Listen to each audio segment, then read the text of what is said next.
Hello friends, welcome back to my new video. So ನಿಮಗೆಲ್ಲರಿಗೂ ಗೊತ್ತೇ ಇರ್ಬೋದು, ಆಲ್ರೆಡಿ 2 ಅವರ್ಸ್ ಆಯಿತು, 2 ಅಥವಾ 3 ಅವರ್ಸ್ ಆಯಿತು. ಏನಪ್ಪ ಅಂದರೆ ಸೀಟ್ ಮ್ಯಾಟ್ರಿಕ್ಸ್ ಮತ್ತು ಆಪ್ಷನೆಂಟ್ರಿ ಲಿಂಕ್ ಅಂದರೆ ಸೆಕೆಂಡ್ ರೌಂಡ್ ಆಪ್ಷನೆಂಟ್ರಿ ಲಿಂಕ್ ಮತ್ತು ಸೀಟ್ ಮ್ಯಾಟ್ರಿಕ್ಸ್ ಬಿಟ್ಟಿದ್ದಾರೆ ಅಂತ. ಸೊ ಸೀಟ್ ಮ್ಯಾಟ್ರಿಕ್ಸ್ ಒಬ್ಬೊಬ್ಬರಿಗೆ ಕೆಲವ್ರಿಗೆ ಗೊತ್ತಿರಲ್ಲ, ಸೀಟ್ ಮ್ಯಾಟ್ರಿಕ್ಸ್ ಅಂದರೆ ಏನಂತಲೇ ಗೊತ್ತಿರಲ್ಲ. ಸೊ ಅದನ್ನೆಲ್ಲ ನಾನು ಅದು ಹೆಂಗಿರುತ್ತೆ ಮತ್ತು ಯಾವ ಕಾಲೇಜಲ್ಲಿ ಎಷ್ಟು ಸೀಟ್ ಇರುತ್ತೆ ಅನ್ನೋದು ನಾನು ಅದನ್ನು ಕರೆಕ್ಟಾಗಿ ಯಾವುದಾದ್ರೂ ಒಂದು PDF ಓಪನ್ ಮಾಡಿ, ಅಂದರೆ ಯಾವುದಾದ್ರೂ ಒಂದು ಕೋರ್ಸ್ದು ಒಂದು PDF ಓಪನ್ ಮಾಡಿ ತೋರಿಸ್ತೀನಿ. ಸೊ ಇನ್ನೊಂದೇನಪ್ಪ ಅಂದರೆ ಸೆಕೆಂಡ್ ರೌಂಡ್ ಆಪ್ಷನೆಂಟ್ರಿ ಯಾರು ಮಾಡ್ಬೋದು ಅದೊಂದು ಕ್ಲಿಯರ್ ಮಾಡ್ತೀನಿ. ಸೊ ಅದಕ್ಕಿಂತ ಮುಂಚೆ ಏನಪ್ಪ ಅಂದರೆ ಇನ್ನೂ ಚಾನಲ್ಗೆ ಯಾರು ಸಬ್ಸ್ಕ್ರೈಬ್ ಆಗಿಲ್ಲ, ಎಲ್ಲರೂ ಸಬ್ಸ್ಕ್ರೈಬ್ ಆಗಿರಿ. ಯಾಕಪ್ಪ ಅಂದರೆ ಇವಾಗ ಅಷ್ಟೇ ಅಲ್ಲ, ನಿಮಗೆ ಅಡ್ಮಿಷನ್ ಆದಮೇಲೆ ಕೂಡ ಸ್ಕಾಲರ್ಶಿಪ್ ಆಗಲಿ ಅಥವಾ ಯಾವ್ದು ಎಕ್ಸಾಮ್ಸ್ ನಿಮ್ಗೆ ಹೆಲ್ಪ್ ಆಗಲಿ ಅಥವಾ ಯಾವುದಾದ್ರೂ ಮತ್ತು ಏನೇ ಅಪ್ಡೇಟ್ ಆಗಲಿ ನಿಮಗೆ ನನ್ನ ಚಾನಲಲ್ಲಿ ಸಿಗ್ತದೆ. ಸೊ ನೆಕ್ಸ್ಟ್ ಏನಪ್ಪ ಅಂದರೆ ಇವಾಗ ಫಸ್ಟು KE ವೆಬ್ಸೈಟ್ ಬಂದ ಮೇಲೆ ನಿಮಗೆ ಗೊತ್ತೇ ಇರ್ಬೋದು, ಇದು ಫಸ್ಟ್ ಪೇಜಲ್ಲಿ ಎಲ್ಲ ಅಪ್ಡೇಟ್ ಬರ್ತದೆ. ಬಟ್ ನಿಮಗೆ ಅರ್ಥ ಆಗಲಿಲ್ಲಪ್ಪ ಅಂದರೆ ಇಲ್ಲಿ 3 ಲೈನ್ಸ್ ಮೇಲೆ ಕ್ಲಿಕ್ ಮಾಡಿಕೊಂಡು ಪ್ರವೇಶ ಮೇಲೆ ಕ್ಲಿಕ್ ಮಾಡಿಕೊಂಡು ಆಮೇಲೆ UGCET 2024 ಮೇಲೆ ಕ್ಲಿಕ್ ಮಾಡಿಕೊಂಡ್ರೆ ನಿಮಗೆ ಏನೇ ಹೊಸ ಅಪ್ಡೇಟ್ ಬಂದರೂ ಇದ್ರ ಮೇಲೆ ತೋರಿಸ್ತದೆ. ಸೊ ಇಲ್ಲಿ ನೋಡ್ಕೋಬೋದು, UGCET UG NEET 2024 ಎರಡನೇ ಸುತ್ತಿನ ಆಯ್ಕೆಯ ಪ್ರವೇಶ ಲಿಂಕ್ ಅಂದರೆ ಸೆಕೆಂಡ್ ರೌಂಡ್ ಆಪ್ಷನೆಂಟ್ರಿ ಲಿಂಕು, ಇದರ ಮೇಲೆ ಕ್ಲಿಕ್ ಮಾಡಿಕೊಂಡ್ರೆ ಈ ಥರ ಓಪನ್ ಆಗುತ್ತೆ. ಸೇಮ್ ಪ್ರೊಸೀಜರ್ ಫಸ್ಟ್ ರೌಂಡ್ಗೆ ಏನು ಆಪ್ಷನೆಂಟ್ರಿ ಮಾಡಿದ್ರಲ್ಲ, ಸೇಮ್ CET ನಂಬರ್ ಹಾಕಿ ಕ್ಯಾಪ್ಚಾ ಹಾಕಿ ನೆಕ್ಸ್ಟ್ ಮತ್ತು ನಿಮ್ಮದು ಸೆಕ್ಯೂರಿಟಿ ಕೀ ಕೋಡು, ಅಪ್ಲಿಕೇಶನ್ ನಂಬರು, ಅದೆಲ್ಲ ಪಾಸ್ವರ್ಡ್ ಎಲ್ಲ ಹಾಕಿ ಓಪನ್ ಮಾಡಿ. ಮತ್ತು ಇನ್ನೊಂದು ಏನಪ್ಪ ಅಂದರೆ ಆಪ್ಷನೆಂಟ್ರಿ ಮಾಡುವಾಗ ನೆಕ್ಸ್ಟ್ ಒಂದು ಹೊಸ ಪ್ರೊಸೀಜರ್ ಏನಪ್ಪ ಅಂದರೆ ಯಾರು ನ್ಯೂ ಕಾಲೇಜ್ ಆ್ಯಡ್ ಮಾಡುವಂಗೆ ಇಲ್ಲ. ನೀವೇನು ಫಸ್ಟ್ ರೌಂಡಲ್ಲಿ ಆಪ್ಷನೆಂಟ್ರಿ ಮಾಡಿರ್ತೀರ, ಅದರಲ್ಲೇ ರಿಅರೇಂಜ್ಮೆಂಟು ಮತ್ತು ಡಿಲೀಟ್ ಆಪ್ಷನ್ಸು ಅದೆಲ್ಲ ಮಾಡ್ಕೋಬೋದು. ಮತ್ತು ಮೇಲೆ ಕೆಳಗೆ ಮಾಡ್ಕೋಬೋದು, ನಿಮಗೆ ಬೇಕಾಗಿರೋ ಕಾಲೇಜ್ ಫಸ್ಟ್ ಪ್ರಯಾರಿಟಿ ಕೊಡ್ಕೋಬೋದು, ಹಂಗೆ ಮಾಡ್ಕೋಬೋದು. ಬಟ್ ಒಂದು ಮೈಂಡಲ್ಲಿ ಇರಲಿ, ಏನಪ್ಪ ಅಂದರೆ ಯಾರು ಹೊಸ ಕಾಲೇಜ್ ಆ್ಯಡ್ ಮಾಡೋಕ್ಕೆ ಬರೋದಿಲ್ಲ, ಯಾವುದೇ ಕೋರ್ಸ್ ಆಗಲಿ. ಸೊ ನೆಕ್ಸ್ಟ್ ಏನಪ್ಪ ಅಂದರೆ ಸೀಟ್ ಮ್ಯಾಟ್ರಿಕ್ಸು. ಸರ್ ಇವಾಗ ನನಗೆ ಇವಾಗ ಸೀಟ್ ಮ್ಯಾಟ್ರಿಕ್ಸ್ ಅಂತಲೇ ಗೊತ್ತಿಲ್ಲ ಅನ್ನೋರು ಭಾಳ ಜನ ಮೆಸೇಜ್ ಮಾಡಿದ್ರಿ. ಸೊ ತೋರಿಸ್ತೀನಿ ಒಂದು, ಇದ್ರ ಮೇಲೆ ಕ್ಲಿಕ್ ಮಾಡ್ಕೊರಿ. ಎರಡನೇ ಸುತ್ತಿನ ತಾತ್ಕಾಲಿಕ ಸೀಟ್ ಮ್ಯಾಟ್ರಿಕ್ಸ್ ಅಂದರೆ ತಾತ್ಕಾಲಿಕ ಅಂದರೆ ಇದು ಇನ್ನೂ ಫೈನಲ್ ಇಲ್ಲ, ಇನ್ನೊಂದು ಸಲ ಬಿಡ್ಬೋದು, ತಾತ್ಕಾಲಿಕ ಅಂತ ಹೇಳಿದ್ದಾರೆ. ಬಟ್ ಇದನ್ನೇ ಫೈನಲ್ ಅನ್ಕೋತೀನಿ. ಇನ್ನೊಂದು ಏನಪ್ಪ ಅಂದರೆ BSc ನರ್ಸಿಂಗ್ ಇನ್ನೂ ಬಿಟ್ಟಿಲ್ಲ, ಬಿಡ್ತಾರೆ, ವೇಟ್ ಮಾಡಿರಿ. ಅಂದರೆ ಯಾಕಂದರೆ ಎಲ್ಲ ಕಾಲೇಜಿಂದ ಸೀಟ್ ಮ್ಯಾಟ್ರಿಕ್ಸ್ ಅಂದರೆ ಸೀಟ್ ಮ್ಯಾಟ್ರಿಕ್ಸ್ ಸಬ್ಮಿಟ್ ಮಾಡಿರಲ್ಲ. ಸೊ ಆ ಕಾರಣದಿಂದ ಸ್ವಲ್ಪ ಲೇಟ್ ಆಗಿರುತ್ತೆ. So BSc nursing seat matrix ಬಿಡ್ತಾರೆ, ವೇಟ್ ಮಾಡಿರಿ.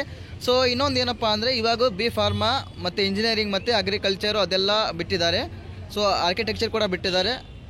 ಇವಾಗ ನಾನು ಯಾವುದಾದ್ರೂ ಒಂದು ಕೋರ್ಸು ಓಪನ್ ಮಾಡಿ ತೋರಿಸ್ತೀನಿ. ಸೀಟ್ ಮ್ಯಾಟ್ರಿಕ್ಸ್ ಅಂದರೆ ಏನಪ್ಪ ಅಂದರೆ ಯಾವ ಕಾಲೇಜಲ್ಲಿ ಎಷ್ಟು ಸೀಟ್ ಐತೆ ಅಂತ ಅರ್ಥ. ಇವಾಗ ಒಂದು ಎಕ್ಸಾಂಪಲ್ ಒಂದು ಓಪನ್ ಮಾಡಿ ತೋರಿಸ್ತೀನಿ ನೋಡಿರಿ. ನಿಮಗೆ ಅರ್ಥ ಆಗಲಿಲ್ಲಪ್ಪ ಅಂದರೆ ನಾನು ಗ್ರೂಪಲ್ಲಿ ಕಳಿಸಿರ್ತೀನಿ ಎಲ್ಲ PDF್ಸು, ನೀವು ನೋಡ್ಕೋಬೋದು. ಸೊ ನಾನು ಯಾವುದಾದ್ರು ಒಂದು ಓಪನ್ ಮಾಡಿ ತೋರಿಸ್ತೀನಿ, ಇಲ್ಲಿ ನೋಡ್ಕೋಬೋದು ಇವಾಗ ಕರೆಕ್ಟಾಗಿ.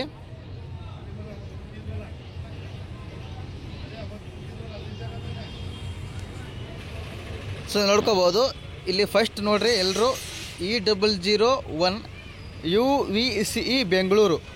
ಇದರಲ್ಲಿ ಈ ಕಾಲೇಜಲ್ಲಿ ಏನಪ್ಪ ಅಂದರೆ EC ಇಲ್ಲಿ ನೋಡ್ಕೋಬೋದು, EC course, CS course, ME ECE ARIE AI. So ಇವೆಲ್ಲ ಕೋರ್ಸು. ಆ ಕೋರ್ಸ್ ಇವಾಗ ಫಾರ್ ಎಕ್ಸಾಂಪಲ್ EC ಕೋರ್ಸ್ಗೆ ಎಷ್ಟು ಸೀಟ್ಸ್ ಅದಾವಪ್ಪ ಅಂದರೆ ಇದರಲ್ಲಿ ಈ ಕಾಲೇಜಲ್ಲಿ 7 ಸೀಟು. ಸೊ ನೆಕ್ಸ್ಟ್ CS ಎಷ್ಟು ಅದಾವಪ್ಪ ಅಂದರೆ 7 ಸೀಟು. ಇಲ್ಲಿ ನೋಡ್ಕೋಬೋದು, ಇಲ್ಲಿ 1 ಸೀಟು, ಇಲ್ಲಿ 6 ಸೀಟು, ಅಂದರೆ ಟೋಟಲ್ 7 ಸೀಟ್ ಅದಾವ. ಸೊ ನೀವು ಕೂಡ ಈ ಸೇಮು ಯಾವ ಕಾಲೇಜಲ್ಲಿ ಎಷ್ಟು ಸೀಟ್ ಅದಾವ ಅನ್ನೋದು ಇದನ್ನೇ ಸೀಟ್ ಮ್ಯಾಟ್ರಿಕ್ಸ್ ಅಂದರೆ ಏನಪ್ಪ ಅಂದರೆ ಯಾವ ಕಾಲೇಜಲ್ಲಿ ಎಷ್ಟು ಸೀಟ್ಸ್ ಅದಾವ ಅದನ್ನೇ ಅರ್ಥ, ಮತ್ತೇನಿಲ್ಲ, ಏನೂ ಇಲ್ಲ, ಡಿಫ್ರೆಂಟ್ ಏನಿಲ್ಲ. ಅಂದರೆ ಫಾರ್ ಎಕ್ಸಾಂಪಲ್ ಇವಾಗ ನರ್ಸಿಂಗ್ ಕೂಡ ಬಿಟ್ಟಿಲ್ಲ. ನರ್ಸಿಂಗ್ ಬಿಟ್ಟು ನಾನು BSc ನರ್ಸಿಂಗ್ ಬೆಳಗ್ಗೆ ಅಥವಾ ನಾಳೆ ಮಧ್ಯಾಹ್ನಷ್ಟರಲ್ಲಿ ಬಿಡ್ಬೋದು ನನ್ನ ಪ್ರಕಾರ. ಯಾಕಪ್ಪ ಅಂದರೆ ಸ್ವಲ್ಪ ಲೇಟ್ ಆಗ್ತಾ ಇರುತ್ತೆ. ಸೊ ವೇಟ್ ಮಾಡಿರಿ BSc ನರ್ಸಿಂಗ್ದವರು. ಸೊ ರಿಮೈನಿಂಗ್ ಕೋರ್ಸ್ ಏನಪ್ಪ ಅಂದರೆ ಸೀಟ್ ಮ್ಯಾಟ್ರಿಕ್ಸು ನೋಡ್ಕೋರಿ, ಪರವಾಗಿಲ್ಲ. ಮತ್ತು ಚಾಯ್ಸ್ ಟು ಕೊಟ್ಟವ್ರು ಏನಪ್ಪ ಅಂದರೆ ನಿಮ್ಗೆ ಫಾರ್ ಎಕ್ಸಾಂಪಲ್ ಈ ಒಂದು 20 ಆಪ್ಷನೆಂಟ್ರಿ ಮಾಡಿರ್ತೀರ. ಆಪ್ಷನೆಂಟ್ರಿ ಮಾಡಿದಾಗ ಏನಪ್ಪ ಅಂದರೆ ನಿಮಗೆ 10ನೇ ಕಾಲೇಜ್ ಅಲೌಟ್ ಆಗಿರ್ತದೆ. ನಾನು ಮುಂಚೆನೇ ಹೇಳಿದ್ದೀನಿ, 10ನೇ ಕಾಲೇಜ್ ಅಲೌಟ್ ಆದರೆ ಏನಪ್ಪ ಅಂದರೆ ನಿಮಗೆ 10 to 20 ಕಾಲೇಜ್ ಎಲ್ಲ ಡಿಲೇಟ್ ಆಗಿಬಿಡುತ್ತೆ.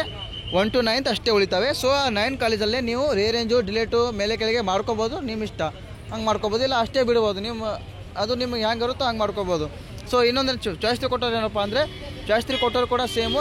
ಚಾಯ್ಸ್ 3 ಕೊಟ್ಟರೆ ನಿಮಗೆ ಒಂದೇ ಕಾಲೇಜ್ ಡಿಲೇಟ್ ಆಗುತ್ತೆ. ನೀವು ಫಾರ್ ಎಕ್ಸಾಂಪಲ್ 20 ಕಾಲೇಜ್ ಆಪ್ಷನೆಂಟ್ರಿ ಮಾಡಿರ್ತೀರ, ಅದರಲ್ಲಿ ಒಂದು ಕಾಲೇಜ್ ಮಾತ್ರ ನಿಮಗೆ ಸಿಕ್ಕಿರೋ ಕಾಲೇಜು, ಆ ಕಾಲೇಜ್ ಒಂದು ಡಿಲೇಟ್ ಆಗುತ್ತೆ. ಸೊ ರಿಮೈನಿಂಗ್ ಎಲ್ಲ ಕಾಲೇಜು ನಿಮ್ಮ ಹತ್ರ ಉಳಿಯುತ್ತೆ. ಸೊ ನೀವು ಅದನ್ನು ರೀಅರೇಂಜ್ ಮಾಡ್ಕೋಬೋದು, ಅಥವಾ ನಿಮ್ಮ ಕಾಲೇಜ್ ಯಾವುದೋ ಕಾಲೇಜ್ ಇಷ್ಟ ಇಲ್ಲ ಅಂದರೆ ಆ ಕಾಲೇಜ್ ಡಿಲೇಟ್ ಮಾಡ್ಬೋದು, ಅಥವಾ ಕಾಲೇಜ್ ಜಾಗದಲ್ಲಿ ಬೇರೆ ಯಾವುದಾದ್ರು ಸೇರಿಸ್ಬೋದು, ನಿಮ್ಮ ಇಷ್ಟ. ಸೊ ಇನ್ನೊಂದು ಏನಪ್ಪ ಅಂದರೆ ಯಾರಿಗೆ ಸೀಟ್ ಸಿಕ್ಕಿಲ್ಲ ಅವರು ಕೂಡ ವೆರಿ ಇಂಪಾರ್ಟೆಂಟು, ಯಾಕಂದರೆ ಅವರು ಕೂಡ ಟೆನ್ಷನಲ್ಲಿ ಇರ್ತಾರೆ ಆಪ್ಷನ್ ಎಂಟ್ರಿ ಮಾಡಬೇಕು ಬೇಡ ಅಂತ. ಸೊ ಎಲ್ರಿಗೂ ಸೇಮ್ ಒಂದೇ ಪ್ರೊಸೀಜರ್ ಏನಪ್ಪ ಅಂದರೆ ಆಪ್ಷನ್ ಎಂಟ್ರಿ ಯಾರು ಹೊಸ ಕಾಲೇಜ್ ಆ್ಯಡ್ ಮಾಡುವಂಗಿಲ್ಲ. ಒಂದೇ ಪ್ರೊಸೀಜರ್ ಏನಪ್ಪ ಅಂದರೆ ನೀವು ಮೊದಲು ಆಪ್ಷನ್ ಎಂಟ್ರಿ ಮಾಡಿರೋದರಲ್ಲೇ ನೀವು ರಿಅರೇಂಜು ಡಿಲೇಟು ಮಾಡಿಫೈ ಎಲ್ಲ ಮಾಡ್ಕೋಬೋದು. ಇದನ್ನೇ ಮತ್ತೆ ಅಷ್ಟೇ, ಮತ್ತೇನಿಲ್ಲ. ಸೊ ಸೀಟ್ ಮ್ಯಾಟ್ರಿಕ್ಸ್ ಅಂದರೆ ಹೇಳಿದೆ ಯಾವ ಕಾಲೇಜಲ್ಲಿ ಎಷ್ಟು ಸೀಟ್ ಸಾಧ್ಯವ ಅಂತ ಅಷ್ಟೇ ಅರ್ಥ, ಮತ್ತೇನಿಲ್ಲ. ಸೊ ಆರ್ಕಿಟೆಕ್ಚರ್ ಕೂಡ ನಾನು ತೋರಿಸ್ತೀನಿ, ನೋಡ್ಕೋಬೋದು. ಇಲ್ಲಿ ನೋಡ್ರಿ ಎಲ್ಲರೂ, ಇಲ್ಲಿ ಯಾವ ಕಾಲೇಜಪ್ಪ ಅಂದರೆ university of Visvesvaraya college of engineering Bengaluru. ಇದರಲ್ಲಿ 20 ಸೀಟ್ಸ್ ಅದಾವೆ, ನೀವು ನೋಡ್ಕೋಬೋದು. ಇಲ್ಲಿ ನೋಡ್ರಿ ಇಲ್ಲಿ 20 ಸೀಟ್ಸ್ ಅದಾವೆ ಟೋಟಲು. ಸೊ ನೆಕ್ಸ್ಟ್ ಏನಪ್ಪ ಅಂದರೆ ಯಾವ್ಯಾವ ಕಾಸ್ಟಿಗೆ ಅಂದರೆ 2AG 2AK ಅಂದರೆ 2AK ಅಂದರೆ 2A ಕಾಸ್ಟ್ ಇದ್ದು ಕನ್ನಡ ಸರ್ಟಿಫಿಕೇಟ್ ಇರೋರು. ಸೊ ಸೇಮ್ SCG ಅಂದರೆ ಎಸ್ ಸಿ ಕಾಸ್ಟು ಜನರಲ್ ಅಂತ ಅರ್ಥ. SCK ಅಂದರೆ SC ಕಾಸ್ಟು ಕನ್ನಡ ಮೀಡಿಯಮ್ ಅಂತ ಅರ್ಥ. SCR ಅಂದರೆ SC ಕಾಸ್ಟು ರೂರಲ್ ಅಂತ ಅರ್ಥ. ಈ ಸೇಮ್ ಇದೇ ಥರ, ಮತ್ತೇನಿಲ್ಲ. ಸೊ ನೋಡ್ಕೋಬೋದು. University of Visvesvaraya college of engineering Bengaluru, ಅದರಲ್ಲಿ 20 ಸೀಟ್ಸ್ ಅದಾವೆ. ಸೊ ಅದೇ ರೀತಿ ಬೇರೆ ಕಾಲೇಜಿಗೆ ನೋಡ್ಕೋಬೋದು. ಸೊ ನಾವು ಎಲ್ಲ ಕಾಲೇಜ್ ಹೇಳ್ತಾ ಹೋದರೆ ಟೈಮ್ ಆಗುತ್ತಾ. ಸೊ ನೀವು ಕರೆಕ್ಟಾಗಿ ನಾನು PDF ಬಿಡ್ತೀನಿ ಗ್ರೂಪಲ್ಲಿ, ಎಲ್ಲರೂ ನೋಡ್ಕೋರಿ. ಸೊ ಮತ್ತು ಈ ವಿಡಿಯೋ ನೀವು ಫ್ರೆಂಡ್ಸ್ಗೂ ಶೇರ್ ಮಾಡಿರಿ, ಯಾಕಪ್ಪ ಅಂದರೆ ಭಾಳ ಜನಕ್ಕೆ ಇನ್ಫಾರ್ಮೇಷನ್ ಗೊತ್ತಿರಲ್ಲ. ಸೊ ನಾನು ಸ್ವಲ್ಪ ಬ್ಯೂಜಿ ಆದ್ದೀನಿ, ನಾನು ತಿರುಪತಿಗೆ ಬಂದಿದ್ದೀನಿ. ಸೊ ಅದಕ್ಕೆ ಸ್ವಲ್ಪ ಲೇಟ್ ಆಯಿತು ವಿಡಿಯೋ ಮಾಡೋಕ್ಕೆ, ಏನಿಲ್ಲ ಕ್ಷಮೆ ಇರಲಿ. ಸೊ ನೆಕ್ಸ್ಟ್ ಏನು ಅಪ್ಡೇಟ್ ಬಂದರೆ ಮತ್ತೆ ನಾನು ಗ್ರೂಪಲ್ಲಿ ತಿಳಿಸ್ತಾ ಇರ್ತೀನಿ. ಅಲ್ಲಿವರೆಗೂ ನನ್ನ ಚಾನಲ್ ನೋಡ್ತಾ ಇರಿ. ಟೇಕ್ ಕೇರ್, ಬಾಯ್.